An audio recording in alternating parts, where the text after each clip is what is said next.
रोजाना यूपी चुनाव का अपडेट जानने के लिए क्लीन न्यूज यूपी को सब्सक्राइब करना बिल्कुल ना भूलें। तो चलिए जानते हैं आज की 10 बड़ी खबरों को।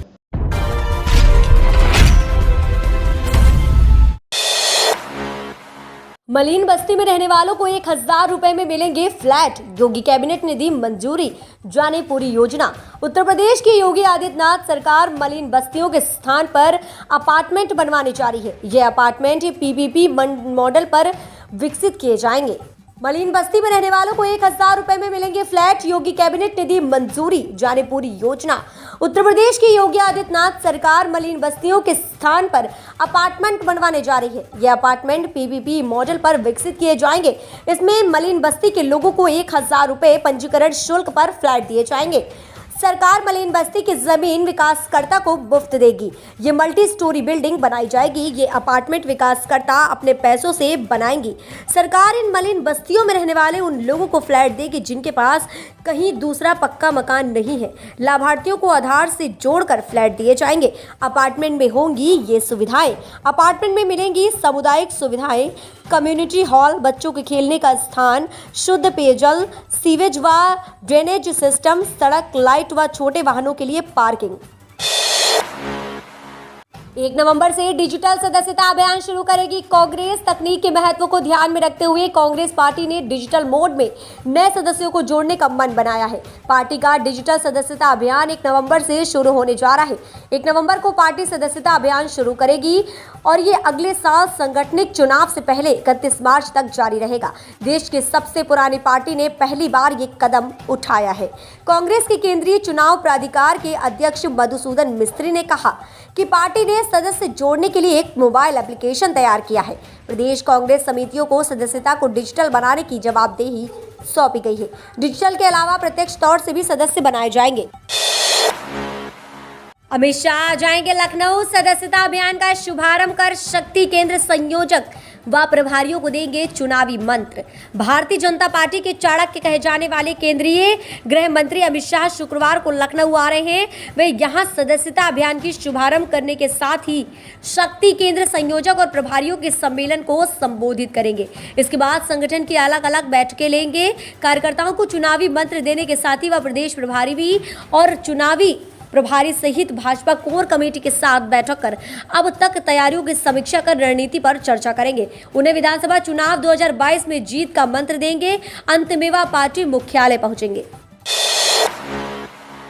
दीपावली पर पेट्रोल डीजल की कीमतों में बड़ी छूट का उपहार दे सकती है यूपी सरकार। मुख्यमंत्री ने अफसरों के साथ की बैठक। पेट्रोल डीजल की लगातार बढ़ती कीमत से जनता की नाराजगी को थामने के लिए उत्तर प्रदेश की योगी सरकार जल्द ही कुछ राहत देने वाला निर्णय ले सकती है। विधानसभा चुनाव से पहले पेट्रोल डीजल की दरें घटाने के लिए सरकार उस पर लगने वाली वैट की दरों में कम करने पर गंभीरता से विचार कर रही है।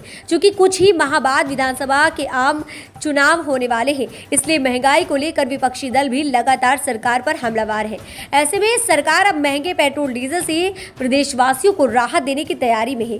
सूत्रों के अनुसार अधिकारियों ने बताया है कि तकरीबन 5000 करोड़ रुपए राजस्व घट जाएगा। चूंकि कोविड-19 के चलते सरकार के वहां खास तौर से मेडिकल के क्षेत्र में खर्चे बढ़े हैं, वहीं अन्य मदों से राजस्व में पहले जैसी अभी कमाई नहीं हो रही है। प्रियंका वाड्रा किसान परिवारों से मिलने जा रही हैं ललितपुर, जहां बुंदेलखंड में खाद की किल्लत से जूझ रहे अन्नदाता।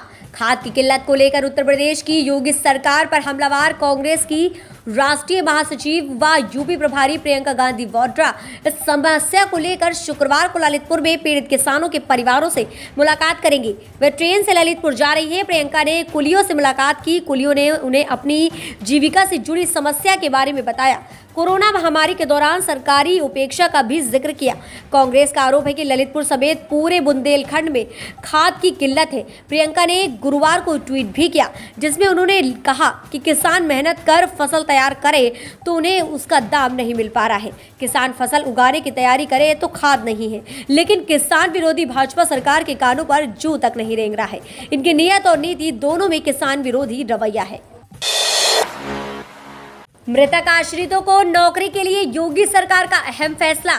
अब दूसरे विभागों में भी हो सकेगी नियुक्ति।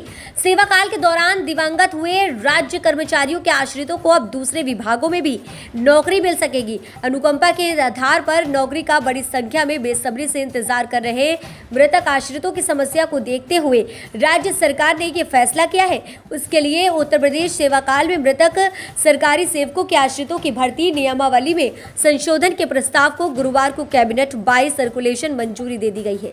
कई विभागों में पद खाली नहीं है। कई विभागों में उपयोगिता न होते हुए भी मृतक आश्रितों के समायोजन के लिए बड़ी संख्या में अधिसंख्य पद सर्जित किए जा चुके हैं। वहीं दूसरी ओर कई विभाग ऐसे हैं जिनमें बड़ी संख्या में पद खाली है। इसलिए सरकार ने तय किया है कि यदि मृत राज्य कर्मचारी के मूल विभाग में पद खाली न हो तो उसके आश्रित को किसी अन्य विभाग में नौकरी दे दी जाए। सीएम योगी बोले, अयोध्या जाने से डरती थी पहले की सरकारें, अपने परिवार का ही रखते थे ध्यान। राजधानी लखनऊ में उत्तर प्रदेश के मुख्यमंत्री योगी आदित्यनाथ ने गुरुवार शाम विकास दीप उत्सव का शुभारंभ किया। इस अवसर पर सीएम योगी ने विपक्ष पर निशाना साधते हुए कहा कि पहले की सरकारें अयोध्या जाने से डरती थी, प्रभु श्री राम व कृष्ण का नाम लेने से बचती थी, पर अब ऐसा नहीं है। अयोध्या में दीप उत्सव हो रहे हैं, जहाँ 9 लाख दिए जलाए जाएंगे। वृंदावन में रंगोत्सव मनाया जा रहा है। वाराणसी में देव दीपावली तथा प्रयागराज में भव्य कुंभ हो रहे हैं। पहले बहन बेटियां स्कूल जाने से डरती थी, अब गुंडों की हिम्मत नहीं है। उन्होंने कहा कि यूपी में हालात अब पूरी तरह बदल गए हैं। यूपी स्टार्टअप नीति 2021 को मंजूरी। अब नई कंपनी लगाने पर मिलेगी 200 करोड़ तक की सब्सिडी। ये सुविधाएं भी देगी सरकार। प्रदेश की कैबिनेट ने गुरुवार को उत्तर प्रदेश स्टार्टअप नीति 2021 को मंजूरी दे दी है। इसके तहत संयंत्र मशीनरी की निवेश पर पूंजीगत सब्सिडी दी जाएगी। ये सब्सिडी कुल निवेश राशि का 15% होगी और अधिकतम 200 करोड़ रुपए तक की हो सकेगी।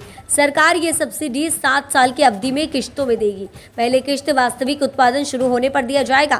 इसी के तहत हर फर्मा पार्क प्रतिवर्ष 1 करोड़ रुपए की अधिकतम सब्सिडी के तहत 7 वर्षों के लिए हासिल किए गए ऋण के ब्याज पर 50% की छूट दी जाएगी। मुरादाबाद में जयंत का सीएम योगी पर तंज। बोले, यूपी के मुख्यमंत्री बेचैन, बाबा आउट ऑफ कंट्रोल, बाबा को किसानों की फिक्र नहीं। मुरादाबाद के छजलैट में जनसभा को संबोधित करते हुए पहुंचे राष्ट्रीय लोक दल के राष्ट्रीय अध्यक्ष जयंत चौधरी ने सीएम योगी आदित्यनाथ पर तंज कसा। जयंत ने कहा कि यूपी का सीएम एक बेचैन बाबा है, बाबा में सुविधाओं वाला गुण नहीं है। जयंत ने कहा कि बाबा आउट ऑफ कंट्रोल रहते हैं, हर समय गुस्से में रहते हैं और इन्हें इतिहास में दफन मुगलों और औरंगजेब से तो लड़ना है, लेकिन भुखमरी, बेरोजगारी और भ्रष्टाचार से लड़ाई नहीं लड़नी है। जयंत ने कहा कि उनकी सरकार आते ही तो प्रदेश में किसानों का बिजली माफ कर दिया जाएगा, भविष्य में बिजली बिल को हाफ कर दिया जाएगा। गठबंधन के सवाल पर जयंत का कहना था कि पिछला चुनाव मिलकर लड़ा था, इस बार भी अपने मुद्दों को जनता के बीच रखेंगे। जनता की राय के अनुसार 2022 के विधानसभा चुनाव में किस पार्टी की बनने जा रही है सरकार? आइए आपको बताते हैं उत्तर प्रदेश 2022 विधानसभा चुनाव का ताजा ओपिनियन पोल। आपको बता दें कि इस बार किसकी सरकार बनेगी, किसकी नहीं। और मीडिया रिपोर्ट्स के मुताबिक जनता की राय के अनुसार 2022 के विधानसभा चुनाव में किस पार्टी की बनने जा रही है सरकार? अगले साल होने वाले विधानसभा चुनाव के चलते सभी राजनीतिक दल अपनी अपनी कमर कस ली है। सत्ताधारी बीजेपी अपने सभी कार्यों को गिनवाकर एक बार फिर से जीत की कुर्सी पर बैठेगी या फिर उत्तर प्रदेश में सपा प्रमुख अखिलेश यादव फिर से बनेंगे मुख्यमंत्री। और वहीं कांग्रेस और बसपा भी बीजेपी को घेरने में जुटी हुई है। इसी बीच तरह तरह के दावे और वादे भी किए जा रहे हैं, कई बड़े बड़े ऐलान किए जा रहे हैं। अलग अलग सर्वे के मुताबिक हर दिन नए आंकड़े सामने आ रहे हैं। आइए बात करते हैं 2022 विधानसभा चुनाव के ओपिनियन पोल के बारे में। सबसे पहले बात कर लेते हैं बीजेपी की, तो बीजेपी को यहां पर मिल रही है 162 सीटें। आगे बढ़ते हैं समाजवादी पार्टी की ओर। समाजवादी पार्टी के हिस्से में आ रही है 180 सीटें। वहीं बात करें बहुजन समाज पार्टी की, तो इनके खाते में आ रही है 32 सीटें। वहीं अन्य को मिल रही है 7 सीटें। बात कर लेते हैं कांग्रेस की, तो कांग्रेस को मिल रही है 22 सीटें। अब आप हमें कमेंट के माध्यम से बताएं कि आपकी क्या राय है, क्या लग रहा है आपको कि इस बार किसकी सरकार बनते हुए दिखाई दे रही है, किसको हासिल होगी जीत की कुर्सी। अगर आपको ये वीडियो पसंद आया हो तो वीडियो को लाइक शेयर जरूर करें और हमारे चैनल क्लीन न्यूज़ यूपी को अभी सब्सक्राइब करें और हाँ, बेल आइकन को दबाना बिल्कुल न भूलें। देखते रहिए क्लीन न्यूज़ यूपी, ऐसे ही चुनाव की ताज़ा अपडेट्स जानने के लिए।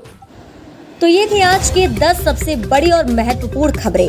अगर आपने अभी तक वीडियो को लाइक और शेयर नहीं किया है तो जरूर कर दें। इससे हमें आपके लिए वीडियो बनाने में मोटिवेशन मिलता है। और आप न्यूज़ को कहां से देख रहे हैं हमें कमेंट के माध्यम से बताना ना भूलें।